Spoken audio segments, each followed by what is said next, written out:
നിങ്ങൾ ലൈലത്തുൽ ഖദറിന്റെ ദിവസം ഒരുമിച്ച് കൂടി അന്ന് ലൈലത്തുൽ ഖദറാണെന്ന് ഉറപ്പായി. എന്നാൽ പോലും 4 കൂട്ടർക്ക് പടച്ചറബ് പുറത്തു തരികയില്ല. ഷഫീഉനാ റസൂലുള്ളാഹി സ്വല്ലല്ലാഹു അലൈഹി വസല്ലം 4 കൂട്ടർക്ക് പുറത്തു കിട്ടൂല. 4 കൂട്ടർക്ക് ലൈലത്തുൽ ഖദർ കൊണ്ട് ഒരു ഉപകാരവും കിട്ടൂല.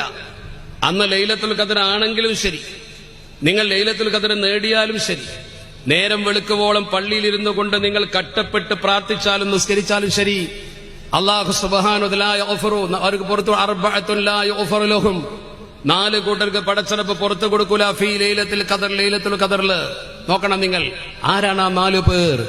സ്വഹാബത്ത് വളരെ ആകാംക്ഷാഭരിതരായി വളരെ വേവലാതിയോടുകൂടി ചോദിച്ചു, ആരാണ് പരിശുദ്ധ പ്രവാചകരെ നഷ്ടപ്പെട്ടു പോയ ആ 4 പേര്? പരിശുദ്ധ പ്രവാചകർ പറഞ്ഞു, ഒന്ന് മുദ്മിനു ഖംറാണ്, മദ്യപാനി, മയക്കുമരുന്ന് സ്ഥിരമായി ഉപയോഗിച്ചുകൊണ്ടിരിക്കുന്ന ഒരാള്.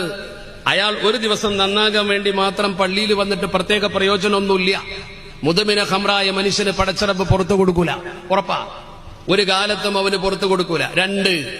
രണ്ടാമത്തേത്, ഒരു മനുഷ്യനെ സംബന്ധിച്ചിടത്തോളം വളരെ പ്രധാനമാണ്, ആകുല്ലി വാലിദൈഹി, ഉമ്മയെയും ഉപ്പയെയും വെറുപ്പിക്കുന്നവൻ. ഉമ്മാനെ വെറുപ്പിക്കുന്നവൻ, വാപ്പാനെ വെറുപ്പിക്കുന്നവൻ. ഉമ്മാനെ കണ്ടുകൂടാ, ബാപ്പയെ കണ്ടുകൂടാ. ഈ ആള് പള്ളിയിൽ വന്ന് ലൈലത്തുൽ ഖദറിൽ നിസ്കരിച്ചിട്ട് ഒരു പ്രയോജനവുമില്ല. അവന് ലൈലത്തുൽ ഖദർ ബാധകമല്ല. എത്ര അപകടമാണ് നോക്ക് നിങ്ങൾ. ഉമ്മാനോട് പിണങ്ങി നിൽക്കുന്നവരോ ഉപ്പാനോട് പിണങ്ങി നിൽക്കുന്നവരോ സദസ്സിലുണ്ടെങ്കിൽ ഗൗരവത്തോടെ ചിന്തിച്ചോ. പള്ളിയിൽ നമ്മൾ റമദാനിൽ ഏറ്റവും പുണ്യപ്പെട്ട ദിവസം പോലും അള്ളാഹു പുറത്തു തരില്ലെങ്കിൽ വേറെ ദിവസം ഏതായാലും തരില്ല എന്ന് ഉറപ്പല്ലേ? ഓഫർ ഉള്ളപ്പോ വില കുറയുന്നില്ലെങ്കിൽ പിന്നെ അല്ലാത്ത സമയത്ത് വില കുറയില്ല എന്ന് ഉറപ്പല്ലേ? അപ്പോൾ ലൈലത്തുൽ ഖദറിൽ പോലും പുറത്ത് കിട്ടില്ലെങ്കിൽ വേറെ സമയത്ത് എന്തായാലും കിട്ടൂല. നിങ്ങൾ ചിന്തിക്കേണ്ട കാര്യമാണ്. അതുകൊണ്ട് ഉമ്മാനെയും ഉപ്പാനെയും വെറുപ്പിക്കുന്നവർക്ക് പള്ളി ബാധകല്ല. ആദ്യം വീട്ടിൽ നിന്ന് തുടങ്ങണം. ഇസ്ലാമിക കൾച്ചർ ബിഗിൻസ് അറ്റ് ഹോം എന്നാണ്.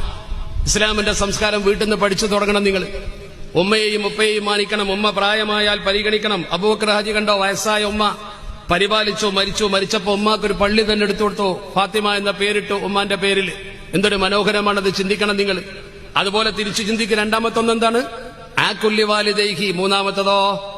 മൂന്നാമത്തേത് വളരെ പ്രധാനമാണ്, ഖാതി ഉർ റഹം, കുടുംബ ബന്ധം മുറിക്കുന്നവൻ. ഖാതി ഉർ റഹം. ഒരു സമൂഹത്തിൽ കുടുംബ ബന്ധം മുറിച്ചൊരു വ്യക്തി ഉണ്ടെങ്കിൽ, ഈ സദസ്സിലുണ്ടെങ്കിൽ, ജേട്ടനോട് മിണ്ടൂല, അല്ലെങ്കിൽ പെങ്ങളോട് മിണ്ടില്ല, കുടുംബത്തിൽ കലഹമുണ്ടാക്കുന്നവനാണ്. അങ്ങനത്തെ ഒരു വ്യക്തിക്ക് ഒരിക്കലും ലൈലത്തുൽ ഖദറിന്റെ ഗുണം കിട്ടൂല. കുടുംബം പൊളിക്കാൻ പാടില്ല. കുടുംബത്തെ ചേർത്തി നിർത്തുന്നവനാണ് ബർക്കത്ത്. കുടുംബം പിളർത്തുന്നവനാരാണെങ്കിലും ശരി, അവന് ഒരിക്കലും അള്ളാഹു അംഗീകരിക്കൂല. അവന് ലൈലത്തുൽ ഖദറിന്റെ പുണ്യമേ കിട്ടൂല. ആ മനുഷ്യനെ സംബന്ധിച്ചിടത്തോളം ഒരു നിലക്കും ലൈലത്തുൽ ഖദറിന്റെ പുണ്യം കിട്ടൂല. വളരെ ഗൗരവത്തോടെ ചിന്തിക്കണം. മൂന്നാമത്തത് അതാണ്. നാലാമത്തേത് മുഷാഹിൻ, ഒരു കാരണവുമില്ലാതെ തമ്മിൽ തെറ്റി നിൽക്കുന്ന മനുഷ്യൻ.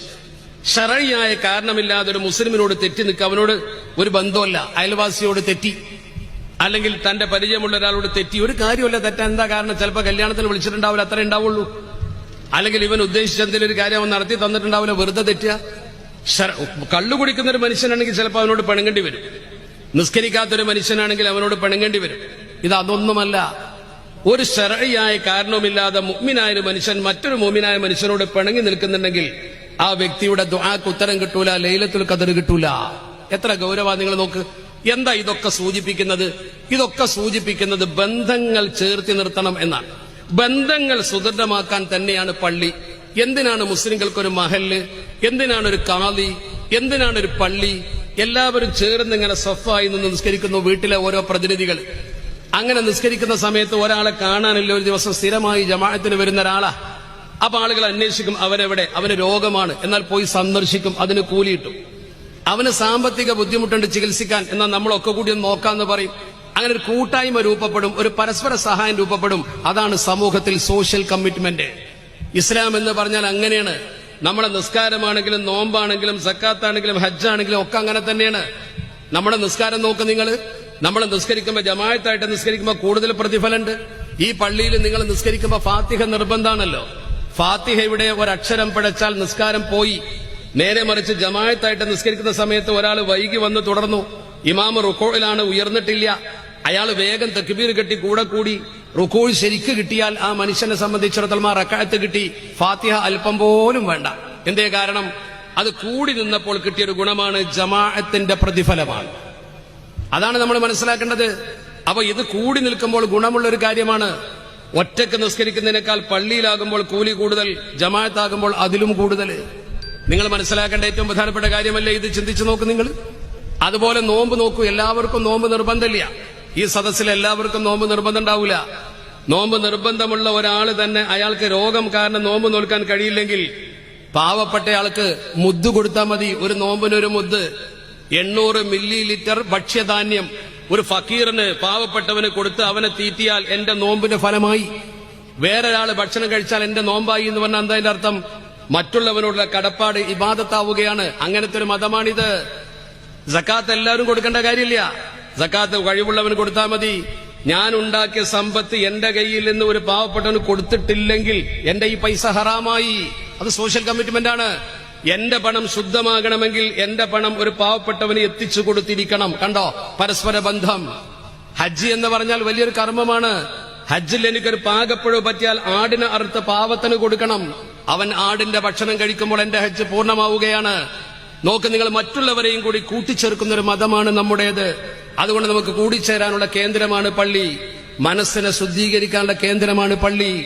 ഈ പള്ളിയിലേക്ക് നിങ്ങൾ നടന്നു വരുമ്പോൾ ഓർക്കണം, അള്ളാഹുവിന്റെ പരിശുദ്ധ തിരുദൂതർ അഷ്റഫുൽ ഖൽഖ് മുത്ത് മുഹമ്മദ് മുസ്തഫ സ്വല്ലല്ലാഹു അലൈഹി വസല്ലമ തങ്ങൾ നമ്മളെ പഠിപ്പിക്കുകയാണ്. ഈ പള്ളിയിൽ സ്ഥിരമായി വരുന്ന ഒരാളുണ്ടെന്നിരിക്കട്ടെ. ആ പള്ളിയിൽ സ്ഥിരമായി വരുന്ന ആളുകൾ ആരാണെങ്കിലും ശരി, ഇന്നലിൽ മസാജിദി ഔതാദാ, ഈ പള്ളിയിൽ സ്ഥിരമായി വരുന്ന ആളുകളെ ചിന്തിക്കണം. അവർക്ക് അവർക്ക് ജുലസാ ഉൽ മലായിക എന്ന് പറയും. അങ്ങനെയാണ് പറഞ്ഞിട്ടുള്ളത്. അൽ മലായികത്തു ജുലസാഉഹും, അൽ മലായികത്തു ജുലസാഉഹും. സ്ഥിരമായി പള്ളിയിൽ വരുന്ന ആൾക്കാർക്ക് മലക്കുകൾ കൂട്ടുകാരായിട്ട് അവിടെ ഉണ്ടാവും. ഇത് ഹദീസാ, ഒരു തർക്കം വേണ്ട. സ്ഥിരമായി പള്ളിയിൽ വന്ന് നിസ്കരിക്കുക. സ്ഥിരമായി എന്ന് പറഞ്ഞാൽ എപ്പോഴും തന്നെ ചില ജമാഅത്തിനൊക്കെ വരാൻ പറ്റില്ല എന്നൊക്കെ വരും. പള്ളിയിൽ പതിവായി വരുന്ന ഒരാൾക്ക് കൂട്ടുകാരനായിട്ട് മലക്കുണ്ടാവും. ആ മലക്കിന്റെ ഏറ്റവും വലിയ പ്രത്യേകത എന്താ? നിങ്ങൾ പള്ളിയിൽ എന്ന് വന്നിരിക്കുന്ന സ്ഥലത്ത് ആ മലക്ക് വന്ന് നോക്കും. ഫൈൻ ഓബോ സഅലൂ അൻഹും. ഏതെങ്കിലും ഒരാള് പള്ളിയിൽ വരാത്ത ആളാണെങ്കിൽ അയാളുടെ കൂട്ടുകാരനായ മലക്ക് ചോദിക്കും, ഇയാൾ ഇവിടെ പോയി അന്വേഷിക്കും. നിങ്ങളതറിയില്ല. ആ മലക്ക് ശരിക്കും നിങ്ങൾ അന്വേഷിക്കും. ഇവിടെ ഇരുന്നിരുന്ന ആളിപ്പോ എന്ന് കാണാനില്ലല്ലോ. ഇത് ഞാനല്ല പറയുന്നത്, അള്ളാഹുവിന്റെ തിരുദൂതർ അഷ്റഫുൽ ഖൽഖ് മുഹമ്മദ് മുസ്തഫ. മലക്ക് അന്വേഷിക്കും ഈ ആൾ എവിടെ പോയി. എന്നിട്ട് മലക്ക് അന്വേഷിക്കുമെന്ന് മാത്രമല്ല, വൈൻകാനോ മറല ആദൂഹും, ഇയാൾ രോഗിയായി വീട്ടിൽ കിടക്കുകയാണെങ്കിൽ നിങ്ങൾ അറിയാതെ മലക്ക് നിങ്ങളെ വീട്ടിൽ നിങ്ങളെ സന്ദർശിക്കും. മലക്ക് സന്ദർശിക്കും. ആ മലക്ക് സന്ദർശിച്ചിട്ട് നിങ്ങളെ രോഗശമനത്തിന് വേണ്ടി പ്രാർത്ഥിക്കും. ഇത് അള്ളാന്റെ റസൂല് പറഞ്ഞതാ. നിങ്ങൾ എന്തേ മലക്കിന് തിരട്ടപ്പെടാൻ കാരണം? അള്ളാന്റെ ഭവനത്തിൽ നിങ്ങൾ എപ്പോഴും ഇരിക്കുന്നുണ്ട്. അതുകൊണ്ട് വൈൻകാനോ ഫി ഹാജ, നിങ്ങൾ എന്തെങ്കിലും അത്യാവശ്യത്തിന് പോയതാണെങ്കിൽ അവർ അത്യാവശ്യം നിങ്ങൾക്ക് കുടുങ്ങി, നിങ്ങളുടെ അത്യാവശ്യത്തിന് പുറത്തു പോയെന്നാൽ ആനൂഹും, ആ മലക്കിന്റെ ഒരു സഹായം നിങ്ങൾക്ക് ഉണ്ടാവും. നിങ്ങളെ കാര്യം വേഗം നടക്കും. 3 കാര്യമാണ് പറഞ്ഞത്. പള്ളിയിൽ സ്ഥിരമായി വരുന്ന ഒരാൾ പള്ളിയിൽ കണ്ടില്ലെങ്കിൽ മലക്ക് അയാളെ കുറിച്ച് അന്വേഷിക്കും. രോഗിയാണെന്നറിഞ്ഞാൽ അയാളെ തെരഞ്ഞ് സന്ദർശിക്കും. അയാൾ എന്തെങ്കിലും ഒരു അത്യാവശ്യത്തിന് പോയി എന്നറിഞ്ഞാൽ അയാളെ ആ ആവശ്യം വേഗം നടക്കാൻ ഒരു സഹായം മലക്ക് കൊടുക്കും. ഞാനല്ല പറയുന്നത്, മുത്ത മുസ്തഫ സല്ലല്ലാഹു അലൈഹി വസല്ലമ തങ്ങൾ. എത്ര ഗൗരവമാണ് വിഷയം നോക്ക് നിങ്ങൾ. അപ്പോൾ നമ്മൾ ഓരോരുത്തരും ഇതിന്റെ പ്രത്യേകത മനസ്സിലാക്കണം. അതാണ് നമ്മൾ മനസ്സിലാക്കേണ്ടത്. അതുകൊണ്ട് നമ്മുടെ പ്രിയപ്പെട്ട ചെറുപ്പക്കാർ എല്ലാവരും നമസ്കാരത്തിന്റെ കാര്യത്തിൽ പ്രത്യേക ശ്രദ്ധ പുലർത്തണം. എല്ലാവരും നിസ്കരിക്കുന്നുണ്ട്, പക്ഷെ അതിൽ ഒരു സൂക്ഷ്മതയും കൂടി വേണം. കുറെ നിസ്കാരം ഉണ്ടാവും, ആ നിസ്കാരത്തിൽ കുറെ കളവുണ്ടാവും. അതാ പ്രശ്നം. അള്ളാഹുവിന്റെ തിരുദൂതർ പറഞ്ഞ ഒറ്റ ഹദീസും കൂടി പറഞ്ഞ് ഞാൻ അവസാനിപ്പിക്കാം. കാരണം സമയമാകെ ഒരു 10-15 മിനിറ്റേ ഉള്ളൂ. ഞാൻ കേട്ടത് ഈ പ്രദേശത്ത് നല്ല സൗഹൃദം നിലനിൽക്കുന്ന പ്രദേശമാണ്. എല്ലാ ജാതി മതസ്ഥരും എല്ലാ വിഭാഗക്കാരും കൈകോർത്ത് പിടിച്ചു നിൽക്കുന്ന ഒരു സ്ഥലമാണ്. അങ്ങനത്തെ ഒരു സ്ഥലം എന്ന് പറഞ്ഞാൽ അത് അള്ളാഹു നൽകുന്ന ഏറ്റവും വലിയ നിഅമത്താ. അള്ളാഹുവിന്റെ പരിശുദ്ധ പ്രവാചകർ പറഞ്ഞു, ഒരു സമൂഹത്തിൽ നിസ്കാരത്തിൽ കളവ് നടത്തുന്നവരാണ് ഏറ്റവും വലിയ കള്ളന്മാർ.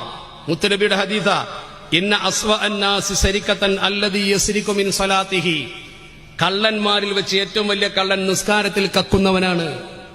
അപ്പൊ നമ്മൾ വിചാരിക്കും ആൾക്കാർ ജമാഅത്തിൽ നിൽക്കുമ്പോ കക്കുന്ന ആളാണ്. അല്ല, നിസ്കരിക്കുന്നവൻ കക്കും. അതെങ്ങനെ? നബി തങ്ങളോട് ചോദിച്ചു സ്വഹാബത്ത്, കൈഫ യസ്രികു ഫീ സ്വലാത്തിഹി, ഒരാളെങ്ങനെ നിസ്കാരത്തിൽ കക്കുക, നിസ്കാരത്തിൽ എങ്ങനെ കളവ് നടത്തുക? മുത്തനബി തങ്ങൾ പറഞ്ഞു, ആ മനുഷ്യന്റെ കളവ് എന്ന് പറഞ്ഞാൽ യുത്തിമു റുകൂഅഹ വലാ സുജൂദഹ, സുജൂദ് റുകൂഉ ശരിക്കും പൂർത്തിയാക്കൂല. എന്ന് പറഞ്ഞാൽ പടഞ്ഞു നിസ്കരിക്കാതെ തന്നെ പൂർത്തിയാക്കൂല. ഭയങ്കര തിരക്കാണ്. പെട്ടെന്ന് നിസ്കരിച്ചിട്ട് പെടപെടടിച്ചിട്ട് പോവും. അന്നാ നിസ്കാരം ശരിയല്ല. അങ്ങനെ നിസ്കാരത്തിൽ അതിന്റെ അദബ് പാലിക്കാതെ കളവ് നടത്തുന്നവനാണ് ഏറ്റവും വലിയ കള്ളൻ. അഷ്റഫുൽ ഖൽഖ് ത്വാഹ റസൂലുള്ളാഹി അങ്ങനെയാവരുത്. അച്ചടക്കത്തോടെ തുമനീനത്തോടു കൂടി ഉസ്താദുമാര് മദ്രസയിൽ നിന്ന് പഠിപ്പിച്ചു തന്ന പോലെ നിസ്കരിച്ചാൽ മനസ്സിനൊരു സമാധാനം കിട്ടും. ഒരു സന്തോഷം കിട്ടും. ഒരു കാര്യം കൂടി പറയട്ടെ, മുത്തുനബി തങ്ങൾ പറഞ്ഞിട്ട്